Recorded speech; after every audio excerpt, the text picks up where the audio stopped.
नमस्कार साथियों, कैसे हैं आप सभी। उम्मीद तो करता हूं बहुत अच्छे होंगे, बहुत स्वस्थ होंगे और बहुत मस्त होंगे। माय डियर फ्रेंड्स, हमने पिछले सेशन में आपको वायुमंडल के संगठन के बारे में पढ़ाया था और आज का ये जो सेशन रहेगा उसमें हम वायुमंडल के प्रमुख परतों के बारे में पढ़ेंगे। तो सभी साथियों से मैं निवेदन करता हूँ, क्लास को आप लाइक कर दीजिएगा, क्लास को आप शेयर कर दीजिएगा। तो चलो भाई, आज का जो टॉपिक रहेगा वो रहेगा हमारे पास में वायुमंडल की परतें। तो लिख लीजिए भैया, आपके सामने बहुत ही शानदार टॉपिक लेकर आ रहा हूं मैं, वायुमंडल की परतें। बिल्कुल, आज हम पढ़ने वाले हैं वायुमंडल की परतें। दोस्तों, आप सभी को पता है, वायु की मंडल की बात करते हैं तो वायुमंडल का जो निर्माण होता है वो विभिन्न परतों से होता है। क्या लिखेंगे अपन कि वायुमंडल का जो निर्माण होता है वो विभिन्न परतों से होता है। तो पहले लाइन लिख लीजिएगा, पहली लाइन लिख लो कि वायुमंडल का निर्माण, कि वायुमंडल का निर्माण, वायुमंडल का निर्माण विभिन्न परतों से होता है। निर्माण विभिन्न परतों से होता है। वायुमंडल का जो निर्माण होता है वो विभिन्न परतों से होता है, विभिन्न परतों से होता है। पहला पॉइंट कि वायुमंडल का जो निर्माण होता है वो बहुत सारी परतों से होता है। यानी मैं इसमें ऐसा भी लिख सकता हूं कि वायुमंडल है, इसमें बहुत सारी असंख्य गैसों का मिश्रण भी होता है। तो यहां लिख लीजिएगा, वायुमंडल, वायुमंडल में अनेक प्रकार की गैसें होती है। वायुमंडल में अनेक प्रकार की गैसें होती है, अनेक प्रकार की गैसें होती है। यानी अगला पॉइंट आ रहा है कि वायुमंडल का अनेक प्रकार की गैसें होती है। वायुमंडल की अगर मैं बात करता हूं दोस्तों, तो वायुमंडल में अनेक प्रकार की गैसें होती है। दोस्तों, अगर बात करते हैं पृथ्वी व पर्यावरण की प्रणाली, पृथ्वी और पर्यावरण की प्रणाली को संतुलन बनाए रखने के लिए वायुमंडल का होना बहुत जरूरी है। तो आप ये भी लिख लो भैया, जल्दी से लिख लीजिएगा कि पृथ्वी व पर्यावरण, पृथ्वी व पर्यावरण, पृथ्वी व पर्यावरण, बिल्कुल पृथ्वी व पर्यावरण प्रणाली का, प्रणाली का सबसे महत्वपूर्ण घटक, सबसे महत्वपूर्ण घटक, सबसे महत्वपूर्ण घटक वायुमंडल होता है। सबसे महत्वपूर्ण घटक वायुमंडल होता है, वायुमंडल होता है। बिल्कुल आप लिख लो भाई, बहुत ही महत्वपूर्ण है, लिख लीजिएगा कि पृथ्वी व पर्यावरण प्रणाली, पृथ्वी और पर्यावरण प्रणाली का जो सबसे महत्वपूर्ण घटक होता है वो क्या होता है, वायुमंडल होता है। तो वायुमंडल की परतों के बारे में पढ़ने से पहले कुछ महत्वपूर्ण जानकारी कि वायुमंडल का जो निर्माण होता है बहुत सारी परतों से मिलकर होता है। दूसरा पॉइंट आपको याद रखना पड़ेगा कि वायुमंडल जो है उसमें अनेक प्रकार की गैसों का मिश्रण है, अनेक प्रकार की गैसों के संगठन और जलवाष्प से वायुमंडल का निर्माण होता है। पृथ्वी और पर्यावरण प्रणाली का जो महत्वपूर्ण घटक होता है वो क्या होता है, वायुमंडल होता है। ठीक है भैया, क्लियर हो चुका है। चलो भाई, अब बात करते हैं वायुमंडल की परतों के बारे में। तो आप सभी को पता होगा दोस्तों, वायुमंडल की परतों के बारे में हम पढ़ रहे हैं। तो वायुमंडल की परतें, अब दोस्तों वायुमंडल की कितनी परतें होती है, बिल्कुल आप सभी को पता है तो कमेंट कीजिएगा। आप सभी को पता है दोस्तों, पहला नंबर आता है हमारे पास में शोभ मंडल, पहला नंबर हमारे पास में आता है शोभ मंडल। दूसरे नंबर की अगर मैं बात करता हूं दोस्तों तो हमारे पास आता है समताप मंडल। दूसरे नंबर की बात करूं तो हमारे पास आता है समताप मंडल। बिल्कुल, तीसरे नंबर की अगर मैं बात करता हूं दोस्तों तो हमारे पास आता है आयन मंडल। तीसरे नंबर की बात करता हूं दोस्तों तो हमारे पास आता है आयन मंडल। क्लियर हो चुका भैया, सभी साथियों क्लियर हो चुका। हाँ भाई, शोभ मंडल, समताप मंडल, आयन मंडल और उसके आगे कौन सा मंडल होता है, बही मंडल। क्या होता है भैया, बही मंडल। हाँ भाई, सभी को याद है यहाँ तक, जल्दी से कमेंट करो भाई, जल्दी से। मैं सभी साथियों से निवेदन कर रहा हूं, आप जल्दी से कमेंट कीजिए। शोभ मंडल, समताप मंडल, आयन मंडल और उसके आगे कौन सा होगा, उसके आगे हमारे पास में होगा बही मंडल। उसके आगे हमारे पास होता है बही मंडल। अपन प्रमुख रूप से इन चार परतों के बारे में पढ़ेंगे। जब आपको ये चार परतें अच्छी तरह समझ में आ जाएगी तो मान के चलो कि एग्जाम में बनने वाला जो कोई भी क्वेश्चन है वो आपका बिल्कुल भी गलत नहीं होगा। हाँ बिल्कुल बिल्कुल, मध्य मंडल, बिल्कुल भैया मध्य मंडल के बारे में अपन चर्चा करेंगे। मैं आपको एक एक चीज बताऊंगा, सारा क्लियर हो जाएगा भैया, है ना, सारा क्लियर हो जाएगा। ठीक है भाई, क्लियर हो चुका है सभी के, सभी साथियों क्लियर हो चुका है। क्षोभ मंडल, समताप मंडल, आयन मंडल, बहिमंडल प्रमुख रूप से ये है। हालांकि मध्य मंडल के हम बात करेंगे, ओजोन मंडल के हम बात करेंगे, क्षोभ सीमा की हम बात करेंगे। इस प्रकार की तमाम जो यहां से बनने वाली जो टर्म्स है वो एग्जाम की दृष्टि से अपन सबकी बात करेंगे। हाँ भाई, क्षोभ मंडल की बात करते हैं। सबसे पहला पॉइंट आ रहा है हमारे पास में क्षोभ मंडल, तो बिल्कुल आप लिख लीजिए भैया आपके सामने क्षोभ मंडल। सबसे पहला पॉइंट आ रहा है वो आ रहा है हमारे पास में क्षोभ मंडल। चलो भाई, अपन क्षोभ मंडल को आपको पढ़ाने का मैं प्रयास करता हूँ। क्षोभ मंडल की बात अपन करते हैं। चलो भाई, क्षोभ मंडल क्या क्या है इसके बारे में आप समझने का थोड़ा प्रयास कीजिएगा। सबसे पहले अपन बात करेंगे कि ये वायुमंडल की सबसे निचली परत होती है। ये वायुमंडल के सबसे क्या होती है भाई, निचली परत होती है। अब सबसे निचली परत हुई तो इसका मतलब तमाम प्रकार के जो प्रदूषण और प्रदूषण से संबंधित जितने भी जो धूल के कण होते हैं वो सारे के सारे इसी जो मंडल है उसमें उपस्थित होते हैं। यानी मैं लिखूंगा प्रदूषकों की सांद्रता और गैस से आवरण पूरे जो वायुमंडल का है लगभग 75% इसी मंडल में पाया जाता है। और अगर बात करें दोस्तों कि इसकी जो औसत ऊंचाई होती है वो लगभग 12 किलोमीटर माने जाते हैं। कितनी माने जाती है, यानी पृथ्वी के धरातल से लगभग 12 किलोमीटर तक इसकी औसत ऊंचाई मानी जाती है। तो 3 पॉइंट आपको याद रखना पड़ेगा। पहला, क्षोभ मंडल। सबसे पहला क्षोभ मंडल का है कि यह पृथ्वी की यह पृथ्वी की सबसे पहली ये पृथ्वी की सबसे पहली पहली वे वायुमंडल की सबसे निचली परत होती है। वायुमंडल की सबसे निचली परत होती है, निचली परत होती है। पहला पॉइंट, यानी आपको याद रखना है कि अगर बात करते हैं दोस्तों पृथ्वी की सतह की मैं बात करता हूं तो पृथ्वी की सतह से पहली जो अपने पास में परत आती है वो आती है क्षोभ मंडल। और अगर वायुमंडल की बात करूंगा तो सबसे निचली जो परत आती है वो कौन सी आती है, क्षोभ मंडल। बिल्कुल, प्रदूषकों की सांद्रता और गैसीय आवरण जो है इसमें पूरे वायुमंडल का 75% पाया जाता है। तो आप लिखिए दोस्तों, प्रदूषकों की सांद्रता, प्रदूषकों की सांद्रता वे गैसीय आवरण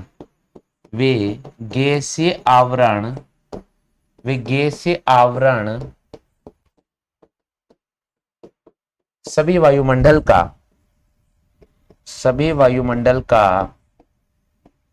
75% इसमें पाया जाता है। कितना पाया जाता है दोस्तों, 75% इसमें पाया जाता है। यानी मैं लिखूंगा प्रदूषकों की सांद्रता व गैसीय आवरण सभी वायुमंडल का जो संपूर्ण वायुमंडल है उसका 75% केवल इसी परत में पाया जाता है। दोस्तों क्लियर हो चुका है। आगे लिखो, इस परत की औसत ऊंचाई,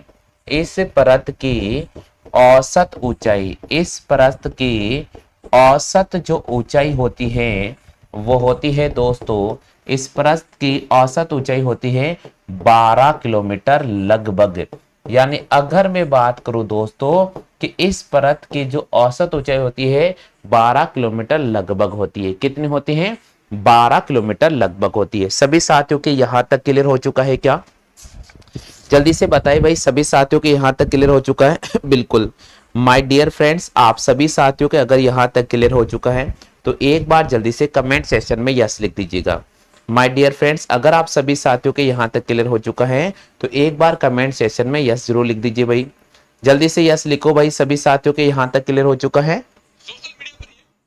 चलो भाई आगे बढ़ जाते हैं। बिल्कुल बहुत ही शानदार टॉपिक मैं आपको रेगुलर करा रहा हूं दोस्तों, आप सभी को पता होगा। हाँ भाई जल्दी से नोट कर लीजिएगा, जल्दी से नोट कर लीजिएगा भैया, बहुत ही शानदार टॉपिक है।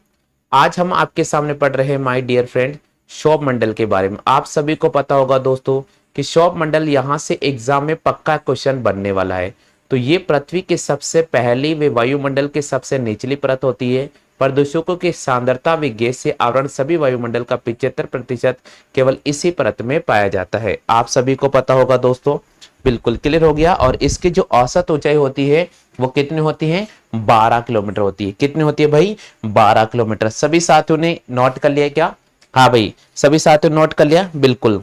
अब दोस्तों बात करते हैं शॉप मंडल के। शॉप मंडल के अगर मैं और अन्य बात करूं दोस्तों, तो मैंने लिखा, क्या लिखा कि इस परत की जो औसत ऊंचाई होती है 12 किलोमीटर लगभग होती है। लेकिन माय डियर फ्रेंड्स, अगर मैं विषुवत रेखा की बात करता हूं, तो विषुवत रेखा पर इस परत की जो औसत ऊंचाई होती है वो 16 किलोमीटर होती है। यानी विषुवत रेखा की बात करता हूं, तो विषुवत रेखा पर इस परत की जो औसत ऊंचाई होती है वो 16 किलोमीटर होती है। कितनी होती है भाई, 16 किलोमीटर होती है, बिल्कुल। और ध्रुवों की अगर मैं बात करता हूं, ध्रुवों पर इस परत की जो औसत ऊंचाई होती है वो 8 किलोमीटर होती है। यानी ध्रुवों पर इस परत की औसत ऊंचाई कितनी होती है, 8 किलोमीटर। ध्रुवों पर इस परत की जो औसत ऊंचाई होती है लगभग 8 किलोमीटर माना जाता है। और विषुवत रेखा पर इस परत की जो औसत ऊंचाई होती है लगभग कितनी होती है भैया, 16 किलोमीटर। हाँ भाई, क्लियर हो चुका है, बिल्कुल। अगर दोस्तों अपन बात करते हैं कि जैसे जैसे इस परत में हम ऊपर की ओर जाते हैं, टेम्परेचर के अंदर लगातार क्या होती है, कमी होती है। कितनी होती है दोस्तों, लगातार कमी होती है। और ये जो लगातार कमी होती है वो 1000 अगर मीटर की डिस्टेंस हम तय करेंगे, यानी प्रति 1 किलोमीटर की डिस्टेंस अगर हम तय करेंगे, तो लगभग 6.5 डिग्री सेल्सियस टेम्परेचर में क्या हो जाती है, कमी हो जाती है। क्या हो जाती है भैया, कमी हो जाती है। क्लियर हो चुका है आगे सभी को, बिल्कुल सभी साथियों क्लियर हो चुका है क्या, जल्दी से बताओ भाई। अब हम बात करेंगे दोस्तों शॉप समताप मंडल के बारे में। अब अपन बात करेंगे माय डियर फ्रेंड समताप मंडल के बारे में। किसके बारे में बात करेंगे, समताप मंडल के बारे में। तो चलो भाई, अगला टॉपिक अपन पढ़ने जा रहे हैं समताप मंडल। बिल्कुल, समताप मंडल नोट कर लीजिए भैया, समताप मंडल। दोस्तों आप सभी को पता है कि समताप मंडल की अगर मैं बात करता हूं, तो इसका जो इसमें जो है मौसमी जो घटनाएं किसी प्रकार की इसमें नहीं होती हैं। अब जब मौसमी घटनाएं इसमें किसी प्रकार की नहीं हो रही है, तो ये जो मंडल है हवाई जहाज उड़ान के लिए सबसे महत्वपूर्ण माना जाता है। ठीक है भैया, क्लियर हो चुका है। तो चलो भाई, इसकी जो औसत ऊंचाई होती है, इसकी औसत ऊंचाई, इसकी औसत ऊंचाई शोभ सीमा से, शोभ सीमा से, शोभ सीमा से लगभग 50 किलोमीटर मानी जाती है। लगभग 50 किलोमीटर मानी जाती है। यानी अगर मैं बात करूं दोस्तों, अगर मैं बात करूं कि इसकी जो औसत ऊंचाई है वो शोभ सीमा से लगभग कितनी मानी जाती है, इसकी जो औसत ऊंचाई है शोभ सीमा से लगभग 50 किलोमीटर मानी जाती है। कितनी मानी जाती है माय डियर फ्रेंड्स, 50 किलोमीटर मानी जाती है। क्लियर हो चुका भाई, हाँ भाई सभी साथियों क्लियर हो चुका है, बिल्कुल फटाफट से कमेंट करें भैया। बिल्कुल, इसका जो कुल द्रव्यमान होता है वो वायुमंडल के कुल द्रव्यमान का 24% होता है। बिल्कुल, ये परत, ये परत हवाई जहाज के उड़ान के लिए, हवाई जहाज के उड़ान के लिए, के उड़ान के लिए महत्वपूर्ण होती है, कि उड़ान के लिए महत्वपूर्ण होती है, महत्वपूर्ण होती है, महत्वपूर्ण होती है। अब भैया ये जो परत होते हैं वो हवाई जहाज के उड़ान के लिए महत्वपूर्ण होती है। अब भाई क्यों होती है, क्योंकि इसमें किसी प्रकार की मौसमी घटना नहीं होती है। क्योंकि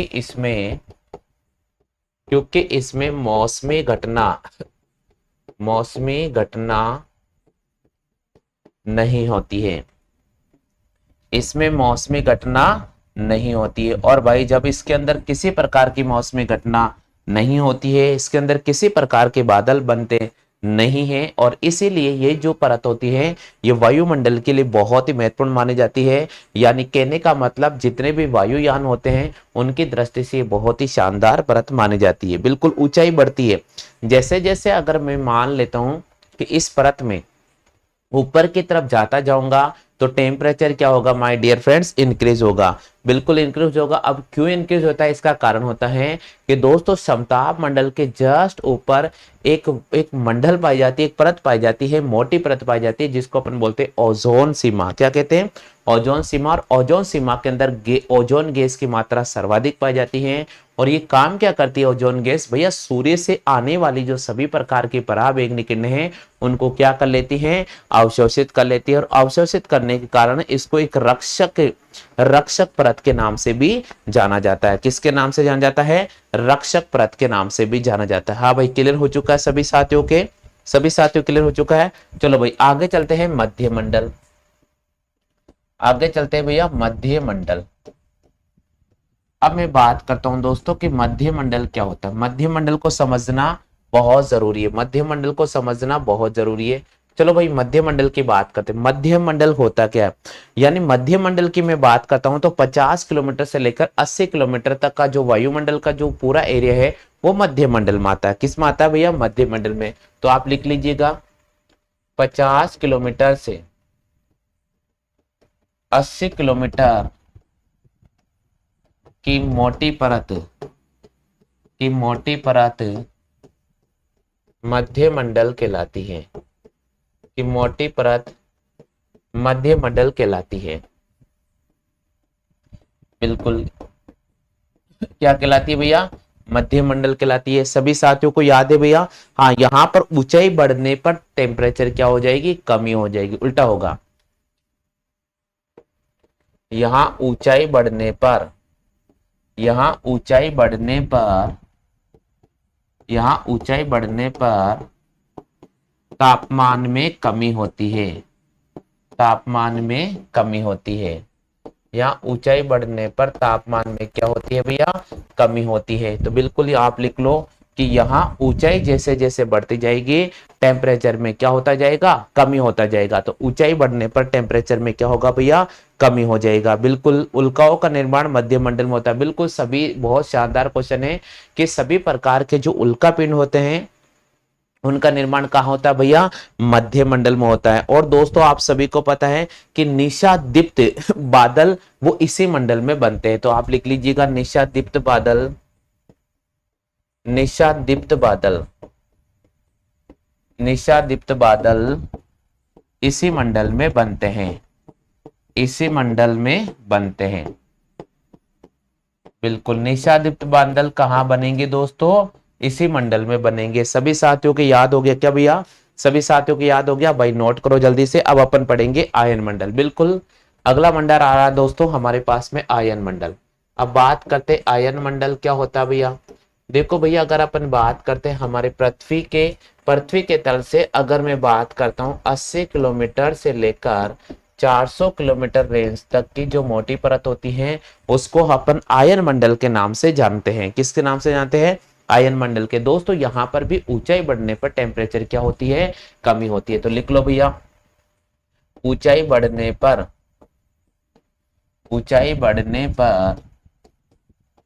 तापमान में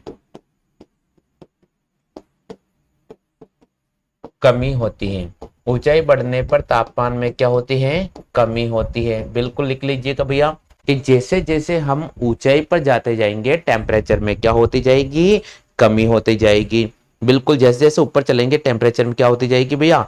कमी होती जाएगी। ना ना ना ना, तापमान में यहाँ बढ़ोतरी होगी भैया, कमी नहीं होगी। बिल्कुल ये भैया ने गलत लिख दिया है, कमी नहीं होगी। जैसे जैसे ऊंचाई बढ़ते हैं तापमान में क्या हो जाएगी? वृद्धि हो जाएगी। जैसे जैसे ऊपर चलेंगे तापमान में क्या हो जाएगी? वृद्धि हो जाएगी। इसका मतलब मैं कहता हूं कि ये जो परत है वो रेडियो संचार और उपग्रह के लिए महत्वपूर्ण मानी जाती है। तो रेडियो संचार वे उपग्रह प्रणाली के लिए महत्वपूर्ण मानी जाती है। के लिए महत्वपूर्ण मानी जाती है। महत्वपूर्ण मानी जाती है। ठीक है भैया, क्लियर हो चुका है। और इसके बाद अगली जो परत आती है वो आती है बहिमंडल। और बहिमंडल की मैं बात करता हूं तो इसकी जो ऊंचाई होती है 400 से आगे होती है। इसको अपन बहिमंडल कहते हैं। तो माय डियर फ्रेंड्स, आज का जो सेशन है उम्मीद तो करता हूं आप सभी साथियों को बहुत अच्छी तरह समझ में आ गया होगा। तो वीडियो को आप लाइक करना बिल्कुल भी नहीं भूलिएगा।